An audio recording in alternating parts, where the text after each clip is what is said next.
around this. As people were talking, we'd serve people coffee, we would share the cookies, and it became a really interesting time of wrestle, of study, of what felt like a real sacramental sharing in cookies and coffee. And then we would pray together. And again, there's something about the openness, the breaking open your hearts and your minds to each other around the Word, which then led into some real openness in prayer for each other, and just the format we'd use allowed people to participate if they felt comfortable, if they wanted to. Some people did, some people didn't. It was never a big group, which was part of the strength too. I mean, we were probably regularly, there were sort of 6 to 8 people who came pretty consistently, or at least, every second week. And we met every week. And there were a few that were always there. Then for Advent, we decided we want to try something a little different, that we wanted to incorporate some of the arts. And we had some people who had a real creative side, who just came regularly. And so one was a quilter, and she had quilted a candle on a retreat, a quilting retreat. And so the service became hers, around readings around light and songs around light. And then she shared her quilt and what it had meant to her, where it had come from.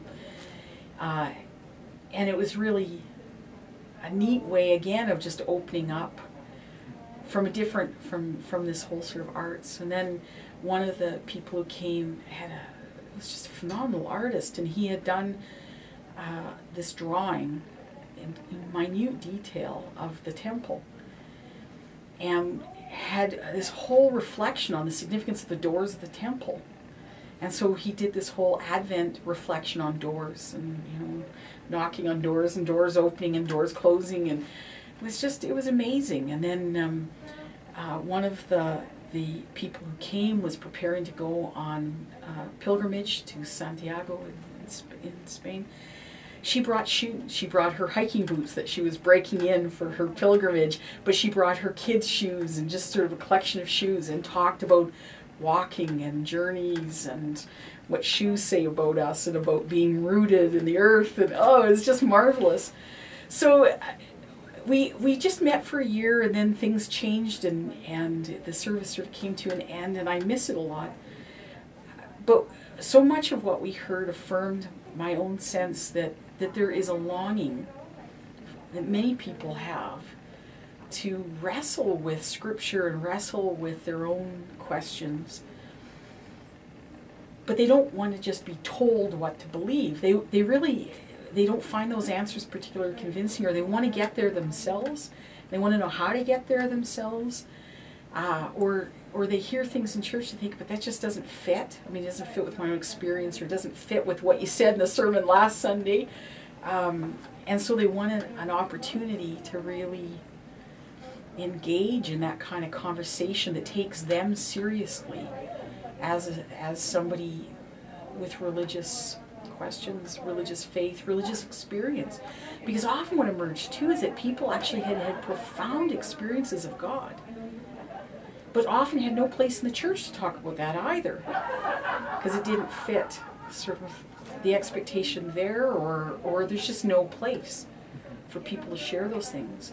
Often at very young ages too, and it's like, no, we just don't want to hear about it.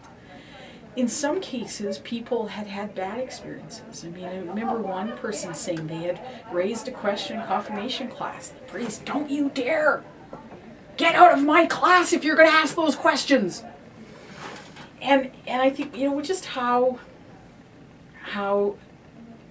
much power we have as clergy, or as religious leaders, teachers, Sunday school teachers, how much power we have to shut down the working of the Spirit if we're not open, if we're too afraid to maybe ask a question that sort of seems to challenge what the church's teaching is, or makes God look bad. Often the problem is suffering. I mean, people want to defend God. Your child died, but really God's a good guy. And I'm like, that's not a very satisfying answer to somebody who is grieving deeply.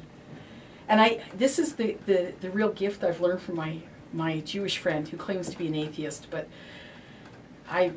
we keep telling him, you're just having a tiff with a God you claim not to believe in. But what he's really taught me is that, the Jews have a gift for being willing to argue with God.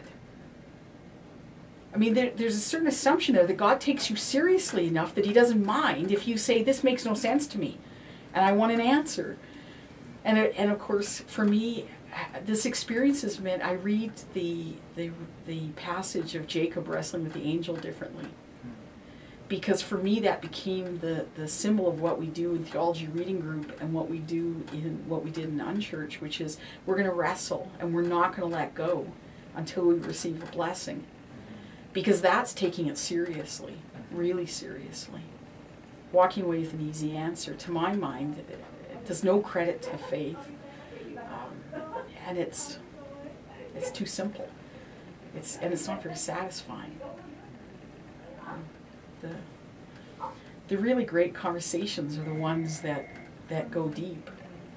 The ones that you remember your whole life, that you had with your grandpa one night, or that your best friend and you had, usually at night. There's something about the rest of the world being shut off, but I often wonder, would theology reading group be quite as profound if we met in the morning? There's something about gathering, especially in the winter time when it's cold, gathering around tea and coffee and really being willing to wrestle until we receive a blessing.